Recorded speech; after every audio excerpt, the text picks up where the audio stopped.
Buenas noches, autoridades, madres de la Plaza 25 de Mayo, amigos de la Coalición de Sitios de la Conciencia, todos los aquí presentes. Me voy a permitir dar lectura en memoria de Ricardo Stein, mi maestro, mi mentor, mi amigo y mi jefe, y el presidente del Consejo de Fiduciarios de CIRMA, y sus reflexiones acerca de lo que la institución, la vinculación de la institución con la memoria. Pareciera ser una característica humana el que cuando todo alrededor del mundo ordenado que uno habita se convierte en caos, cuando fuerzas inentendibles e inexplicables, al menos en ese momento, se apoderan del ritmo de la vida diaria y ponen en duda nuestra existencia misma, el ser humano siente la necesidad de dejar testimonio, de rescatar la memoria de lo que alguna vez su mundo fue. CIRMA nació en 1978 en medio del enfrentamiento armado guatemalteco. Es hija del conflicto y nació para preservar memoria, para recoger testimonio de todo aquel que quería dejarlo o que alguna vez lo dejó. Nació con la idea de recoger en caliente lo que sucedía, para que algún día alguien con más tiempo, con menos urgencia y con reposo, pudiera escribir su historia. CIRMA es una fundación guatemalteca no lucrativa dedicada a preservar la memoria histórica, a desarrollar investigación de la más alta calidad y a formar líderes en las ciencias sociales. El Museo Virtual de la Memoria Histórica es una serie de exhibiciones interpretativas de la historia política del país desde 1808 hasta el 2010. 1808 porque es la parte donde entra la etapa republicana de Guatemala. El día de hoy, que escuchaba a Rubén cuando nos comentaba acerca del Museo de la Memoria y de los retos que había encontrado, era como revivir todo lo que vivimos, todo lo que experimentamos nosotros en los últimos 2 años. En el año 2007, el Consejo de Fiduciarios de CIRMA toma una serie de decisiones en las que se encuentra que la memoria histórica iba a ser el principal eje institucional, que nos deberíamos de dedicar a trabajar con la juventud, que deberíamos de utilizar y tratar de generar aún más la utilización de los acervos para generar análisis y conocimiento, y que deberíamos de pensar en un mecanismo que fuera ágil. Es importante decirles que CIRMA el corazón de CIRMA son 3 acervos: la Biblioteca en Ciencias Sociales, que tiene más de 70.000 volúmenes, el Archivo Histórico, que tiene 8 millones de documentos, y la Fototeca Guatemala, con 1 millón de imágenes. Estas colecciones han sido adquiridas, la mayoría por donaciones. Tenemos una importante colección del conflicto armado, que es en la que se basa el interés de crear esta herramienta. Iniciamos pensando que el espacio del Internet es un nuevo foro donde se desarrolla nuevas formas de participación, donde se gesta un nuevo tipo de ciudadanía, y por lo tanto se definió como una herramienta prioritaria a utilizar. La primera vez que yo escuché las TIC o las TIC, yo no sabía de qué me estaban hablando. Ha sido un proceso en el que hemos ido aprendiendo poco a poco, y sigo siendo ignorante todos los temas de los procesos y los términos de la nueva tecnología. Sin embargo, es un hecho que la juventud busca información y se identifica con estos medios. En el año 2009 iniciamos la construcción del museo, iniciamos con la estructura, el diseño y la producción. Y para esto creamos un comité político, que era político estratégico, y un comité técnico. En el comité político tuvimos serias y grandes discusiones donde definimos cuáles eran las rutas a seguir. Y el comité técnico se comenzó a conformar por un equipo multidisciplinario donde participó un historiador, 2 pedagogos, un museógrafo, un diseñador, el informático, obviamente todo el equipo técnico de CIRMA, de archivística y bibliotecología, y comenzamos a pensar el museo. ¿Perdón?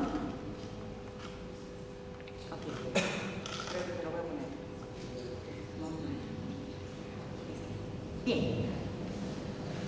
Y el siguiente paso fue que el historiador, fueron procesos paralelos. El historiador comienza a hacer el guión contextual, se comienzan a decidir las fechas extremas y el guión contextual es seguido por la selección del recurso de CIRMA. Obviamente uno de los intereses, como les decía, es poner a disposición de un público amplio y diverso todo el recurso institucional.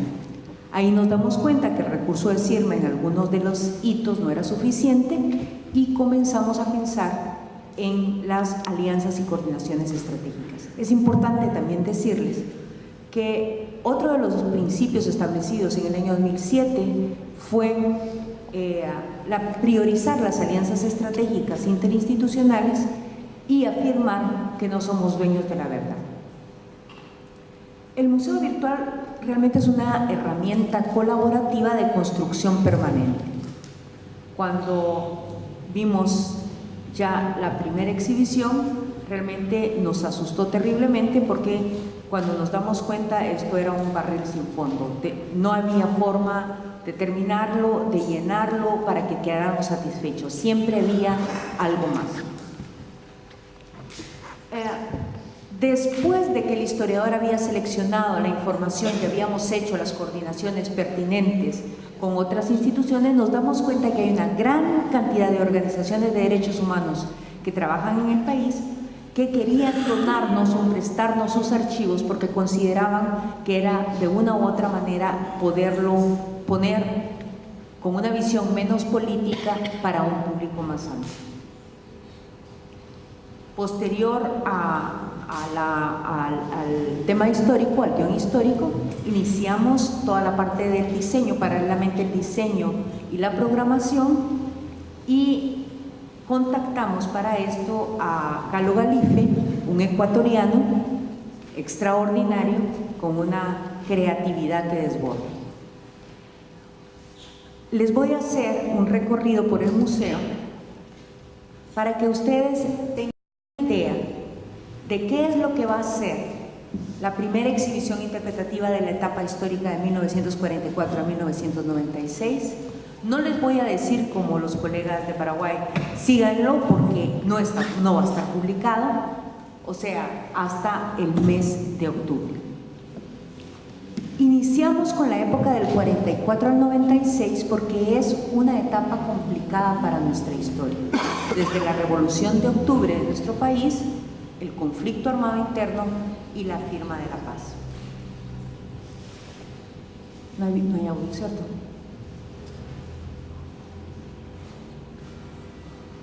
En el escritorio. Sí.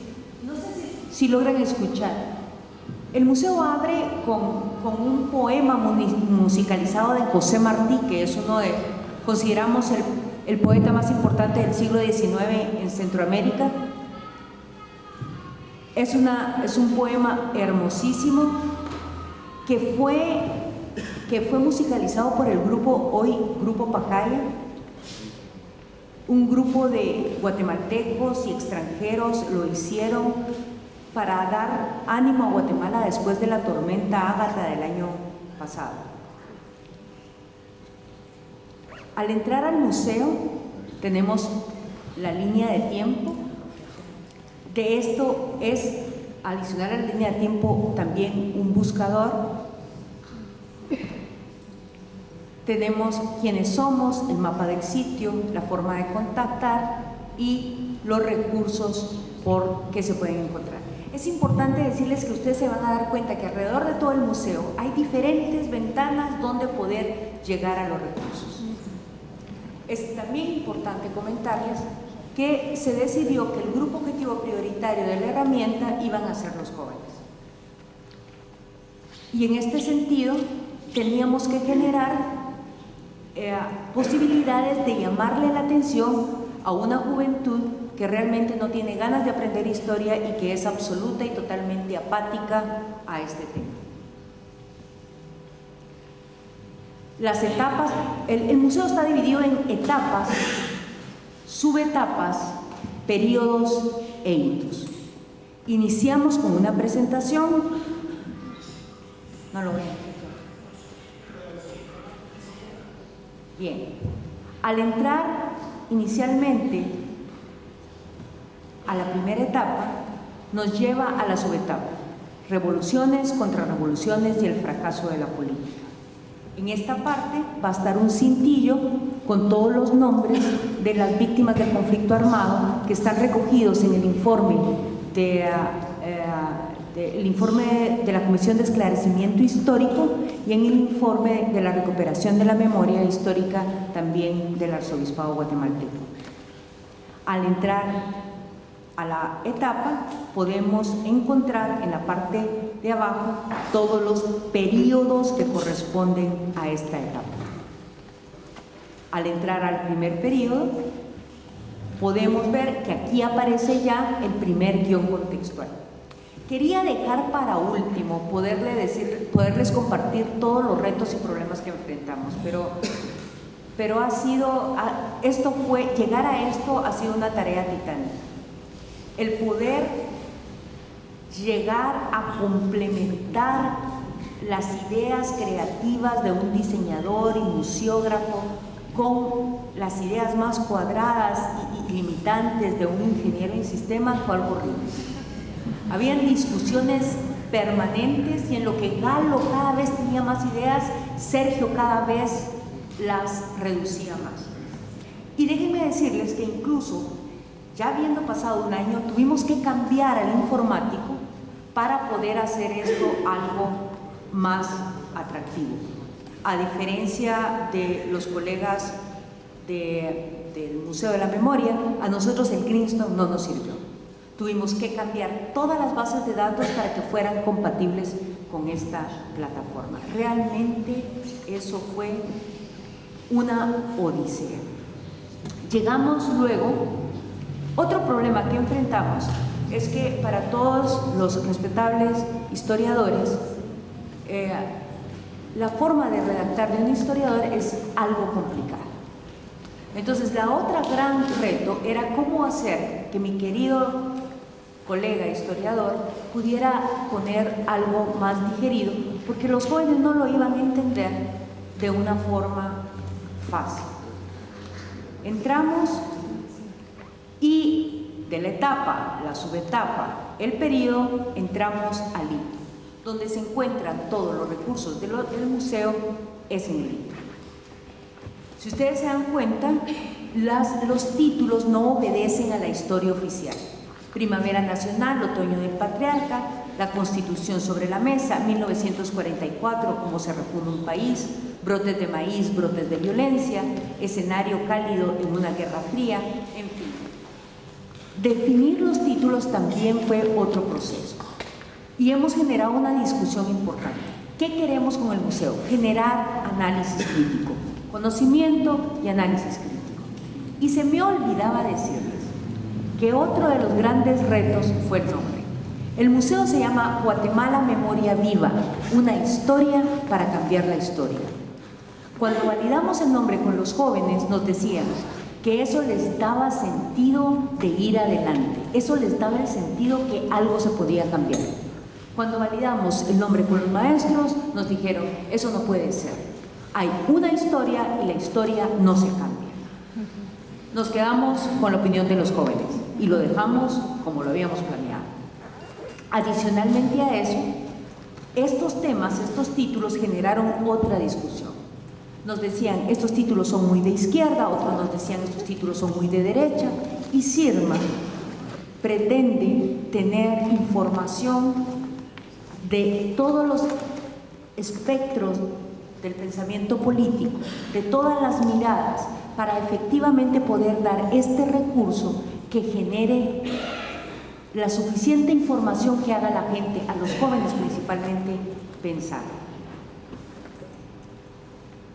En 3 minutos voy a cerrar.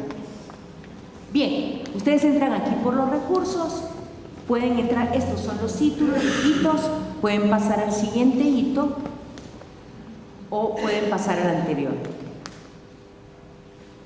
Aquí tienen el scroll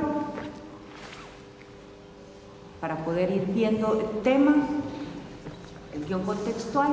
Pueden verlo a través de los recursos, del tipo de recurso. Todas estas son fotografías de la fototeca de CIRMA. Es importante decirles que aquí está la cédula. Cuando tenemos recursos que no son de la institución, aquí se pone absolutamente toda la información institucional. Tenemos textos que lo tiramos a PDF.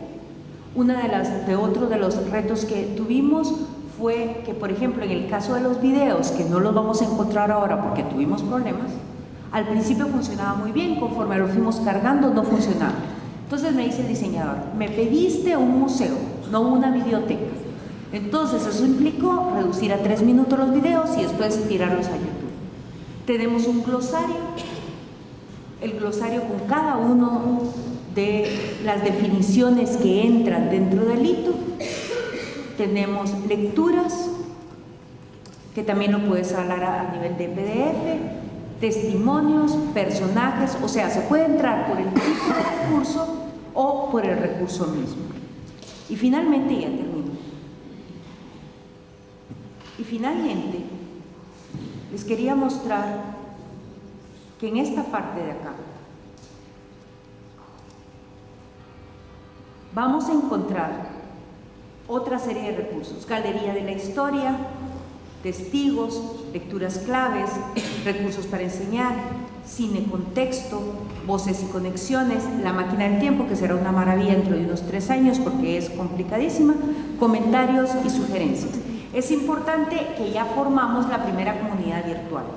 Aquí en esta parte se van a desarrollar las comunidades virtuales. La primera fue con maestros y catedráticos. Decidimos trabajar con los maestros y los catedráticos, no con los alumnos, por una razón. Toda la construcción del museo, desde que se pensó hasta que espero en el mes de octubre pueda enviar un correo diciéndoles a cada uno de ustedes pueden visitar el museo, se ha hecho única y exclusivamente con recursos técnicos proporcionados por la cooperación alemana. CIRMA no ha obtenido un solo centavo de la cooperación internacional ni de ninguna otra fuente para poder construir esto. Y para mí esto fue incluso institucionalmente al interno, un ejemplo de lo que es el aprovechamiento máximo del recurso con el que se cuenta. Entonces tenemos una comunidad virtual de maestros ahora, que son nuestro grupo objetivo, directo, quien nos retroalimenta permanentemente. Tenemos herramientas pedagógicas que se hicieron ya para la etapa del 44 al 96 y todo va a estar en esta parte a disposición. Esperamos que los maestros utilicen esta herramienta para trabajar con los chicos adentro de sus asignaturas. Estamos convencidos que la historia se puede cambiar, pero necesitamos gente que analice, que conozca, jóvenes que quieran cambiar la historia. Así que muchas gracias.